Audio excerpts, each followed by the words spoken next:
Belinda! Ano ba? Rico! Ano ginagawa niyo dito? Ha? Rico! Sapatos! Post mo to! Ha? Bilis! Post mo to sa sapatos! Habulin mo! Ha? Bilis! Post Ako? mo! Okay na! Nakutusan pa ako, buset!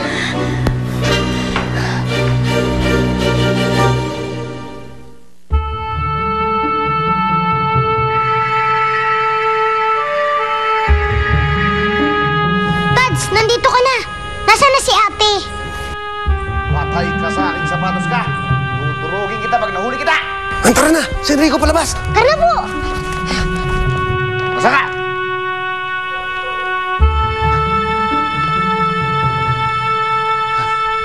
Saan ba yun?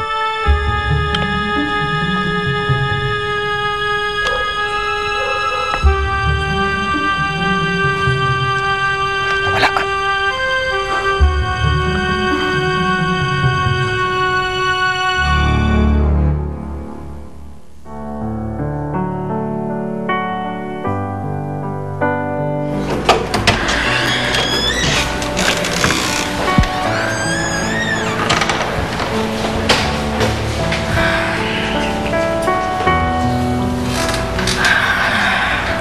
Ayos ka lang ba?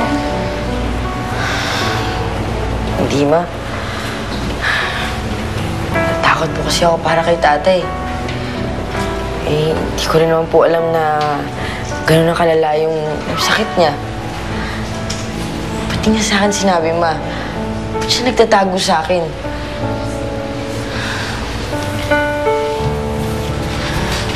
Alam mo, anak,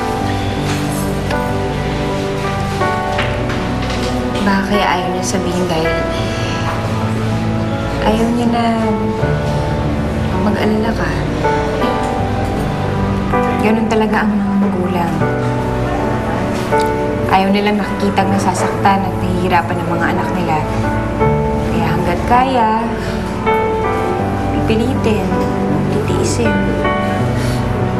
Para sa mga pinaka-importanteng tao sa buhay nila. Pero, ma, sana pinagkatiwalaan naman lang ako. Bata nga ako, pero hindi man ibig sabihin nun na hindi ko matatanggap yung totoo. Sana may nagawa ko para sa kanya noon pa. Kaya naman, meron ko nagawang dahilan para gumaling siya agad. Naging mabuting anak ka kay Danilo.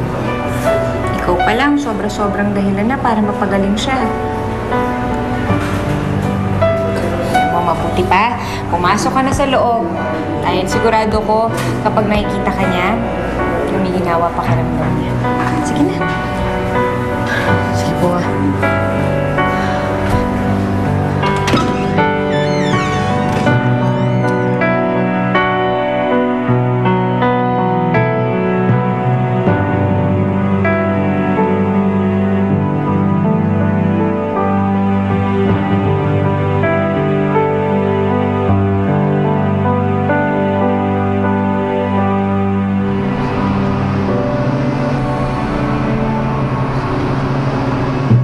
Tads, nakita mo ba si Ate Isay?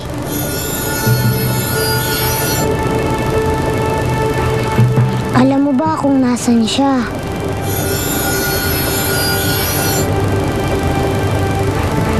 Tito, ipagdasalan lang natin na ligtas ang ate mo.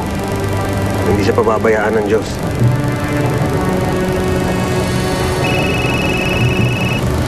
Si Lani. Hello, Lani? Hello, Frankie. Baka pwedeng pumunta muna kayo dito sa ospital. Nandito kasi sa ospital si Danilo eh. Mababa ang lagay niya. Tsaka, baka kailangan kayo ni Hiro kasi nalungkot siya ngayon eh. Sige, papunta na kami. Kailangan tayo ng idol hero mo. May sakit yung tatay niya. Coach, ano ba naman yan? Nanalo nga tayo. Pero bakit ang lungkot ng mga